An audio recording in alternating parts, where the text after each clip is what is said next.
everybody. Susan Finch here, your host for All Volunteer, All Heart from Binky Patrol. And we talk about the Partners with the Mr. Ballin Foundation frequently because their stories, I feel so small. We make blankets, we give them away to kids. Yes, it's important, but I'm not doing the hard stuff. And my guest today is Sunny from Children of Homicide Victims in Kansas City.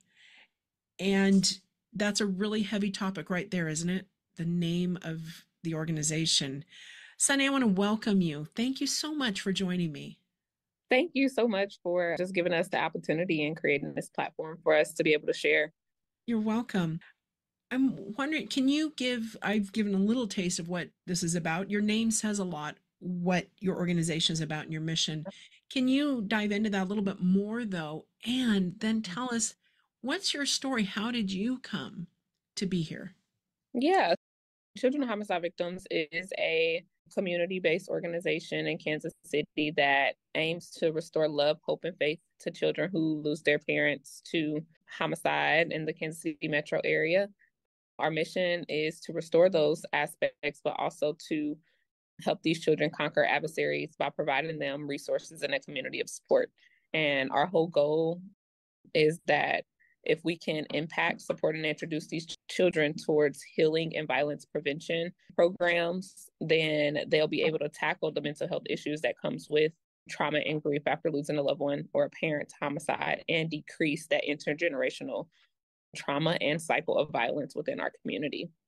And it's so big for me and so passionate for me because in 2012, I lost my father 2 days before my 16th birthday. So a lot of the mental health issues and the adversaries that I faced, these children can identify with. And at that time in 2012, there weren't many resources that I could relate to. There weren't many people that I can relate to. There wasn't an organization like Children of Homicide Victims that catered specifically to this blind spot demographic of children within the community, especially in our Kansas City community with homicides increasing every day. And so I went through my journey of just going through mental health challenges, alcohol abuse, suicidal thoughts, things of that nature. And I really had to find my faith in order for me to figure out how to get through these aspects and adversaries. And for me, I found my faith. But I know that not many children are in position to be of age that I was to be able to find my faith and proceed on my healing journey. And so I vowed that once I found the resources and I went through my own journey, that I would be like a neighborhood hero to help the other kids that identified like me and provide them that support and that community resources. So that's exactly what we do and what we stand for. It's an interesting word. I know you said hero. It's also mentor. It's an example to show that you can get through it. Yeah. And you were older for that to happen. And it would be tragic at any age. But most of the children that you help and guide, what is their age range? So we serve children from birth all the way up to 17. We have about 10% of our children have never even met their parent. They're 2 months old, just being born, 1 month old, 2 month old. But our niche is really ages between 8 and 16. We have a lot of children that are between those ages that just really don't understand their new norm. And so it's a struggle because at those ages, you think of that age and that age group is either going through puberty or some type of developmental growth spurt or change, and they're experiencing emotions that are not normal to them. And they can outspurt in different ways. And some of those ways are behavioral, which is why one of our programs is we focus on intellectual growth and academics, so tutoring support, because a lot of these children in school settings are being diagnosed with having ADHD or different behavior disorders just off of their new normal of this is grief and I've never experienced this before and I don't know how to feel and I don't have the tools right now to demonstrate or express it. And so they're being labeled as having disabilities when in general they're just going through grief and trauma and don't know what to do with it. It's an interesting thing that I've noticed. When I grew up, big Catholic Mexican family, Southern California, we all lived there. Mm-hmm. So we always went through all the funerals, all the births, all the traumas, all the showers, the weddings. We were all there. And that was a normal thing for us. It's just the process of life. And my children, we moved to Oregon and it's just us up here. And we haven't had a lot of deaths in the family after my parents died. And my daughter knew her and nobody else did. But without those regular examples, they don't see examples of grief. Yeah. What grief can look like, how normal it can be. Mm-hmm. And yeah, theirs is not normal that your clients are going through. Definitely not normal. But to have a little more experience to know, okay, we can walk through this together. These are the pieces.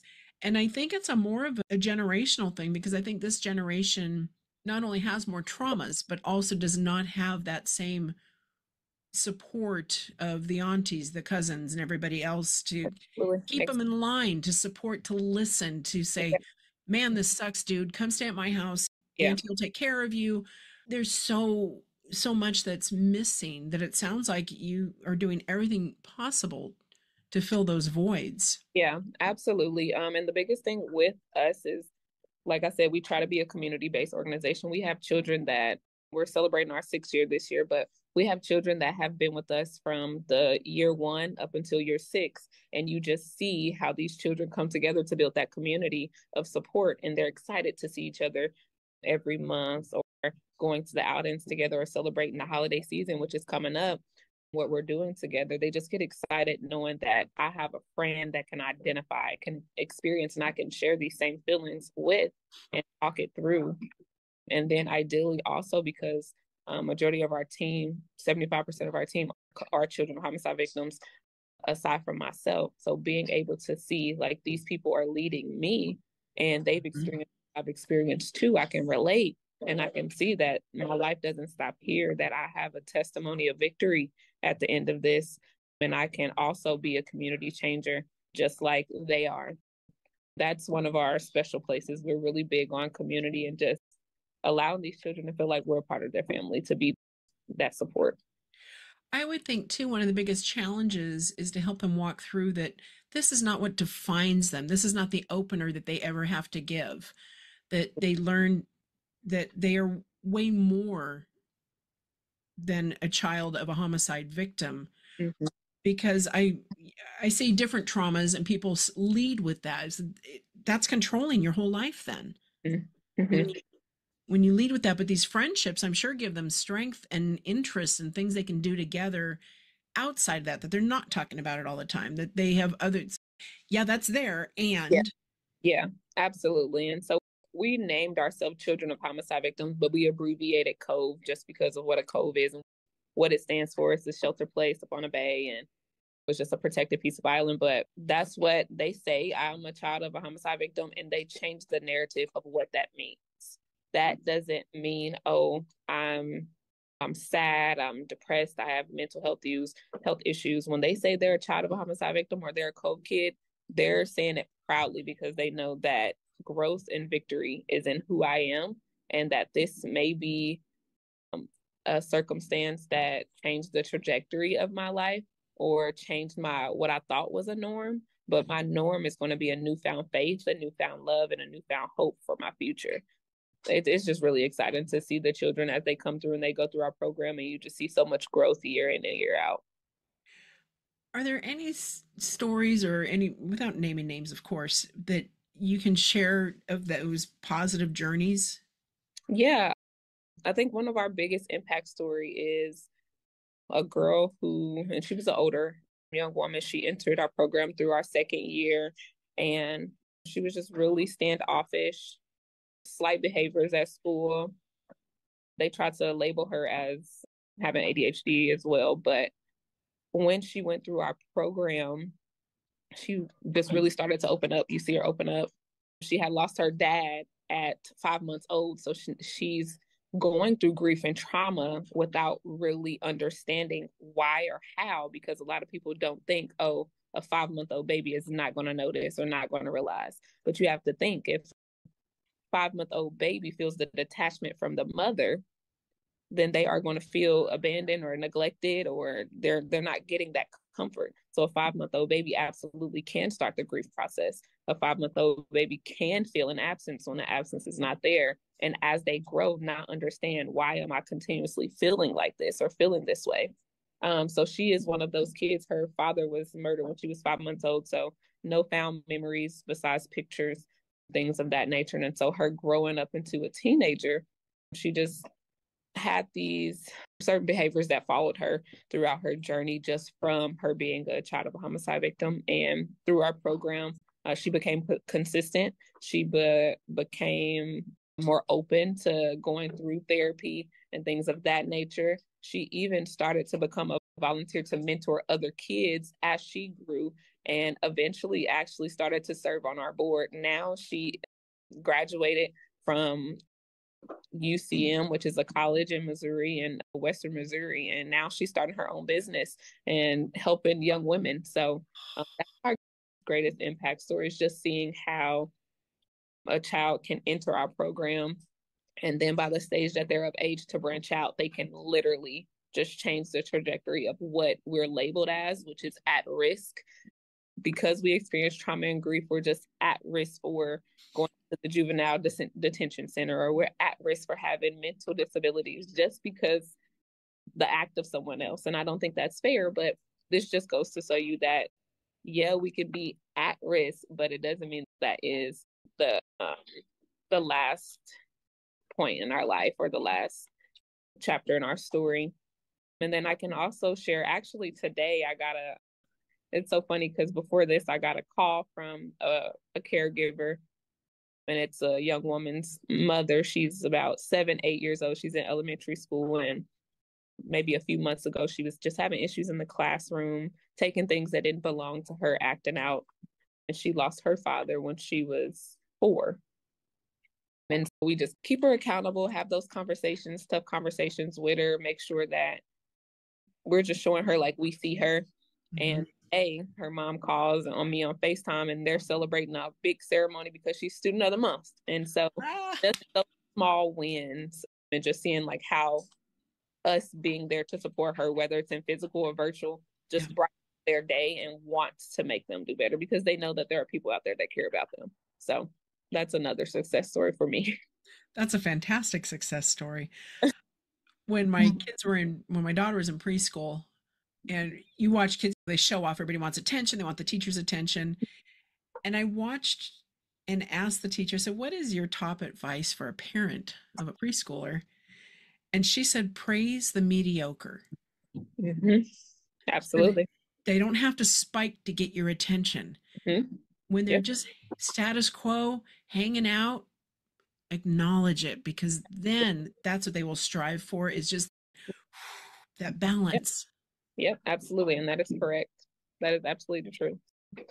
We try to be intentional with majority of our kids, as many as we can, with just making sure that we are involved, because that plays a part too.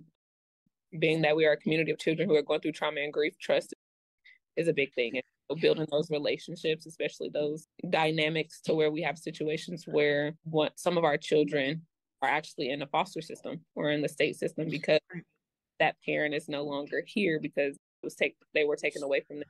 Even in those dynamics, we have to be real intentional with building those relationships and just helping them through their grief and their trauma. Every story that you've told me so far involves kids losing their dads. And I would think that's way more common. It's way more common, especially in the Black and Brown community. We do have quite a few children that have lost their mother. We actually have 3 siblings that lost their mother, murdered leaving a party when she was, I believe, 21. So their mother was fairly young at the time, and it's a beauty to see them grow. They're older now, but at the time they were 3 and 4 and 2, I believe. As the daughter, you can just see how that affects her versus her brother. And her brother, crazy thing is actually her brother lost mom and dad to violence. Here it is, you have a family of 3 siblings, and then they all lost their mother, but then the brother loses the mom and the dad. So they all live with grandma. And then that's another thing. A lot of grandparents are having to step up, and they're older, less capable of doing a lot of the involvement, especially with teens, sports, and trying to get them Right. active and accumulated to things in the community.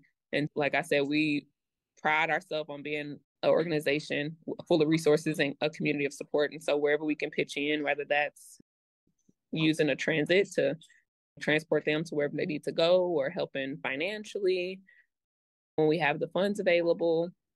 We just got a new Mr. Ballin partner as well. And so we're able to do just more for our families. Oh, that does help. They've helped us with our growth trajectory, being able to have events to serve more kids. And what's been fun for us is connecting with organizations like yours and saying, hey, would you guys want a bunch of blankets? Mm-hmm. Would that help your kids? Would that be a nice thing to give them? And so as we can, we've been able to do that. And yeah, I love the community. That is how, through grace, through love, through understanding, through compassion, and supporting each other with these pure heart missions, yes, we can change the world. We really can. We start right at home. We start in our backyards. Mm-hmm. You're starting in Kansas City. We have chapters throughout the country, but I focus heavily right here in Beaverton. Yeah. And I can't prevent everything. But as you're saying, you can help break a cycle. Yeah. We can help give kids purpose so that they are inspired to make blankets. I've had more recipients come back and make blankets for kids just like them. That's what they want to do. And wow, when that happens, yeah. Like, oh, I still have my blanket. I said, what do you mean? They said, yeah, you guys gave me one when I was little and I was in the foster system. Oh my gosh. That's the impact right there. That is the impact. And it's quiet. And it does not get all the attention. Yeah. So we have to be, louder when we want to lift our people up, because it's fantastic. You and I were talking before we started recording about grace and humility and that gentleness that we need to have with others that we don't know, because they're living with grandma, and I've seen so much judgment. Yeah. On kids and on grandparents. That is a hard road. Yeah. Because they have not been given usually the opportunity to grieve themselves. Exactly. And that's a different group that's in the Mr. Ballin Foundation too. Those are the parents of murdered children. So that's the opposite end, and you guys cover everybody. But those grandparents, you're right, they don't have the energy. Some of them are still working full time because they're at a young enough age, plus raising the kids, and maybe they even still have a couple more at home. So it's a full house, a full load. And I would challenge people listening, be gentler in your community with those situations. You don't know their story, and it's actually none of your darn business. Mm-hmm. So why not just be kind?